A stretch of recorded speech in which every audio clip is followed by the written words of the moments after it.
Update. Am I the a-hole for taking away my wife's access to our money? Original story. I have been married to my wife Ashley for 7 years. I am the only one that works, and Ashley spends her time volunteering at a charity she started. I am fine with this, as I make enough for both of us. In financial decisions, we have equal say. I will admit that I am the numbers nerd of the relationship, so I do the budget and handle our investments. My wife has equal input into the budget, and we both have to agree on it. Like many people, we are saving for retirement and a couple of other financial goals. Ashley's sister and her family are going through a lot of financial issues at the moment. My brother-in-law lost his job, and my sister-in-law is reaching out to my wife for help. They're asking for us to cover their monthly expenses. I said no, that while we have some discretionary money, we don't have that much. Both my wife and I get fun money to spend however we wish each month. So I told my wife that I would match whatever amount of her fun money she wants to give her sister from my fun money. My wife doesn't want to do that as she says that won't be enough money. She wants us to reduce the amount we are saving each month to help her sister. I refused. I do not want to jeopardize my family's future for her sister's present. Ashley was very unhappy with my answer, but I refused to change my mind. I found out last week that my wife gave her sister money out of our general savings account. I was furious. To me, this is a complete betrayal of trust. I confronted her, and her reply was that I forced her to go behind my back by being unreasonable. I was angry. I ended up going to the bank and opening up new accounts in my name only. I moved the balances to my new accounts. I left in enough money for the expenses that she typically pays according to our budget. Things like groceries, her gas, etc., as well as her fun money. I did not leave her without access to any money, but I did leave her with access only to money that she is supposed to spend according to the budget we both agreed to. I went home and told her what I had done, and now she's accusing me of financially mistreating her. I pointed out that she is the one that took advantage of my trust, not the other way around. That it is on her to prove to me that she's worthy of my trust because after what she did, I don't trust her anymore. She said that if that was the case, she should just leave, that she wasn't going to be treated as a child. I told her to leave then, because I wasn't going to give her the opportunity to steal from me again when it is clear she isn't even sorry for what she did. She'll have to stay with her sister. I believe I am completely justified for what I have done. She's the one that broke our agreement. Did I take it too far, though? This was the first time she ever did anything like this. Did I let anger get the best of me? Am I the a-hole for taking away her access to the money? Now for the top comments before reading the update. Not the a-hole. You nailed it there at the end. She stole from you. No excuse. My husband and I have similar financial agreement, and I simply cannot imagine doing what your wife did. Such a betrayal. So she has gone to stay with her sister, the one who's broke? So now there's another mouth to feed in that house. And she's going to essentially be the sole provider for that household out of her own money? I think she'll be back. The question is whether Opie will want her back. Betrayal is exactly the word. Opie made a reasonable suggestion for the amount of financial help they could offer her sister's family, but that wasn't good enough. She stole from the person she's supposed to be in love with, who has supported her financially for the duration of the marriage, and then even had the nerve to claim financial mistreatment when Opie moved to protect his hard-earned assets. He is definitely not the a-hole. Actually, that's a good point. Will sister even want her now that she doesn't have the seemingly unlimited funds of support as monthly sister might have been hoping for? Will wife be out with sister Opie? Hopefully we get an update. I came here ready to thank you were an a-hole from the title, but I think that what your wife did was awful. You said you would contribute the same amount of fun money as she did to her sister, doubling the loan effectively, and your wife went behind your back to unilaterally take joint funds, so her fun money won't be affected. You are not an a-hole. Your wife is being an unreasonable mooch. Normally, I hate how quick Reddit is to tell people to dump their partners. But if you don't have kids, now is a great time to consider whether you can handle a lifetime of this person and his behavior. Exactly. If the wife wanted to give a larger amount of money to her sister, then she could, I don't know, get a job? Not an a-hole. She was the person who was being unreasonable here. You did not mistreat her financially. I am not sure if this was taken too far. It sounds entirely reasonable for what you have written. I guess you need to ask yourself what you will do if she doesn't compromise at all. That is the big question. I love her, but I can't see myself staying with someone I can't trust. Now for the update. Well, it looks like the posters that commented that my marriage is doomed were correct.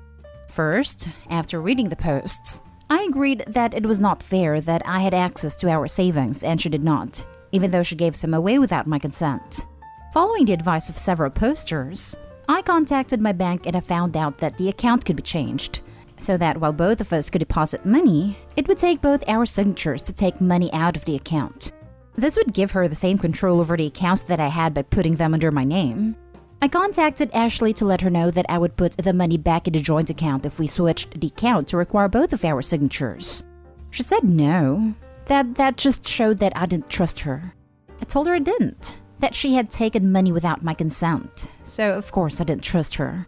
She refuses to change the account and I refuse to give her unrestricted access. So right now, I am still the only one with access to the money. We also tried marriage counseling, another suggestion that posters brought up multiple times. The counselor asked both of us to say what we thought was wrong with our relationship. Ashley said that I had mistreated her by taking away her access to money.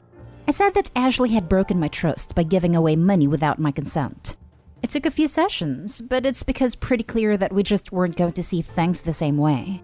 I wasn't going to commit to supporting her sister's family, and she refused to see giving them money without my consent as a breach of trust.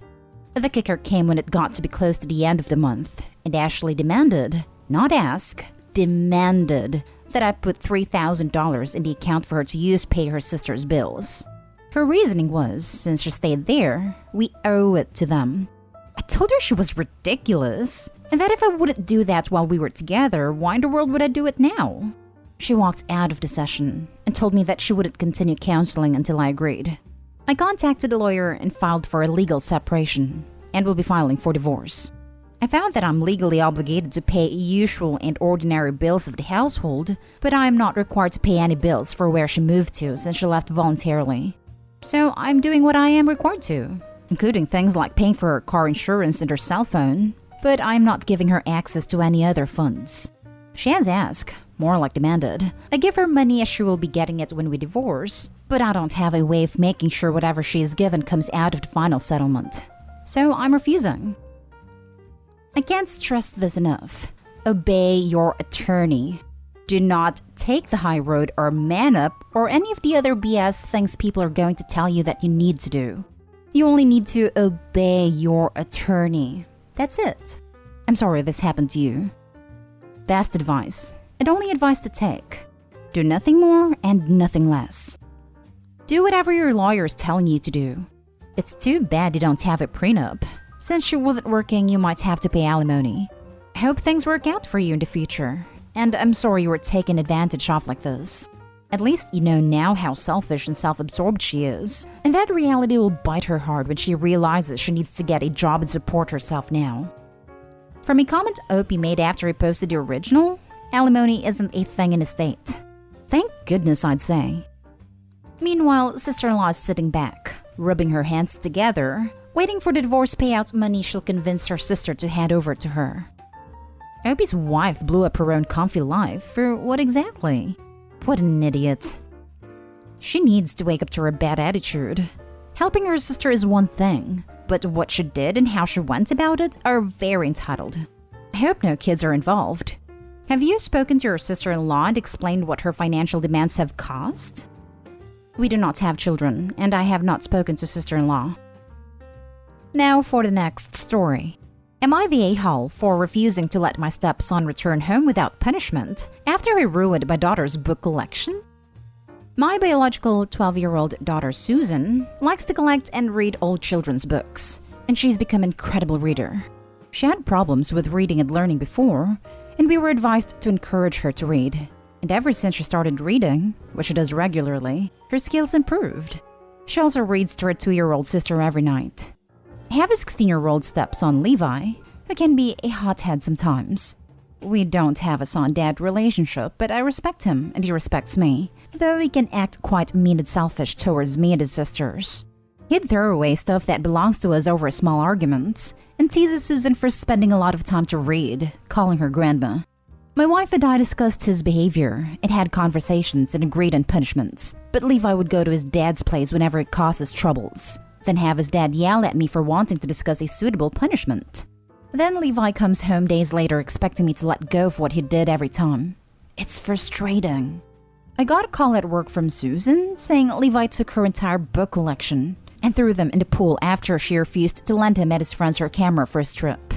My wife helped get them out, but they were wet and some were torn. It was horrific, because some of those books are hard to get and meant a lot to Susan as a part of her life. I was so mad at Levi that I came home to have a conversation with my wife to decide on a punishment, but he already packed a small bag and went to his dad's. I asked my wife how could she let him basically run after doing this, and she said he called his dad and came to pick him up after Susan said that I was coming home to deal with a problem. I went to his dad's house, and he refused to let me see him.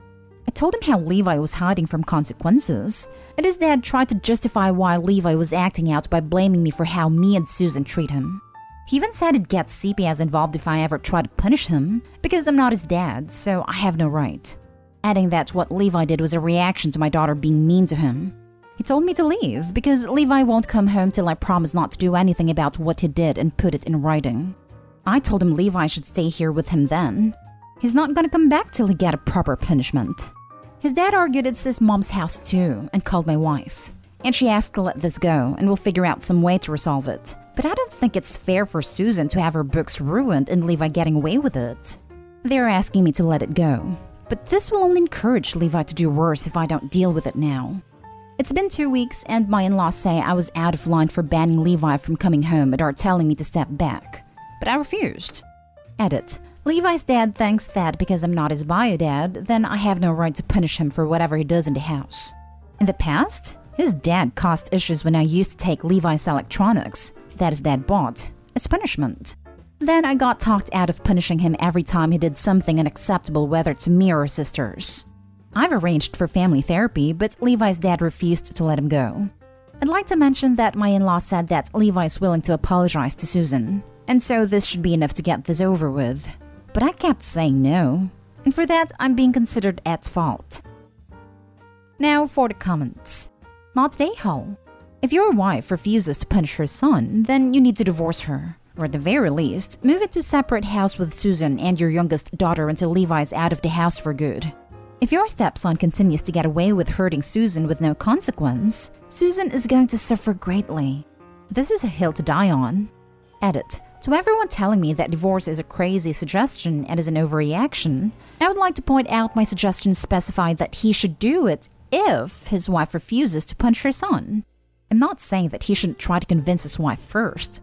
I'm saying that if she continues to go along with her ex-husband and refuse to punish her son when her son does horrible things to his daughter, then Opie needs to separate his daughters from the stepson. If Opie does manage to get his wife on his side, then no, obviously he shouldn't need to divorce his wife. Agree 100%. This is a hill to die on. Not just for the daughter, but also Levi. He needs not only the consequence of his action, but intervention from a trained professional. I'd start with selling everything he has at your house and using the money to start replacing her books. A-Books is a good website for purchasing hard-to-find books. Another vote for this being a hill to die on: your daughter needs to see some justice here, not a day-hole.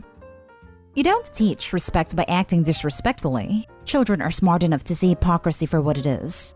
Justice is banning the boy from the house. Stealing from the boy would only be revenge. Solving the issue would be dealing with the mom who lets this happen. File a complaint in the small claims court for the value of the books. Keep it up with everything he destroys. When Bio Dad is on the hook for paying all of his destructive behavior, he'll change his tune. Now that sounds like a plan. I couldn't imagine losing my books at the hands of a sibling, especially considering the book prices aren't exactly going down with time.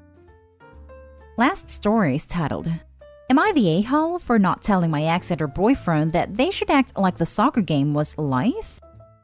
I, male 25, have an 8-year-old son who loves soccer more than anything. He plays in a team, he plays with friends, and even joins me and my friends on Saturday evenings. His mom wasn't in his life until he was 7. I don't know why she didn't want to be in his life, but I accepted it. I am saying this because till now, their relationship is rocky. His birthday was a week ago, and after he celebrated with his friends, I finally managed to get a whole day just for my son. Considering that I can't let him stay up till 1 a.m. to watch Copa America, I recorded the game of his favorite team, Colombia against Brazil, and we were ready to watch it on Saturday. A few friends of mine came with a Brazil flag and a Colombian flag, so that in case Colombia won, my son could laugh at my friends. Their idea. My ex and her boyfriend came too. No clue why she brought him, as we never invited him, nor did my son. We threw a few steaks on the grill, got ready, and started the game. Then the boyfriend of my ex wanted to bet on the game, searched up the stats, and noticed that at this point the game happened a few days ago. Instead of rationally thinking and playing along, he simply said Brazil won 2-1. I was too late, but still told him to shut up. My son went upstairs in his room, and me and my friends wanted them to leave for what they did. I got a call later the day from my ex, saying that I should have told them this in advance. I simply hung up and ignored all the other calls. Am I the a-hole? Edit. My ex doesn't understand soccer, and her boyfriend wasn't invited. So I thought that I don't really need to tell her the game is recorded and not live. Who the hell places bets on a game at an 8-year-old's birthday party? Real winner, that guy. Never thought about that. And on top of that, for a sport he clearly doesn't follow, otherwise would not have needed to look up on his phone to find out the game was from 2 days before. Not the a-hole. It was obvious to anyone with a brain that the people in that room didn't know the results of the game yet. He spoiled it deliberately. You also didn't have the chance to pre-warm him since he wasn't invited. You're not the a-hole. You also didn't have the chance to pre-warm him since he wasn't invited. This point needs to be shouted loudly.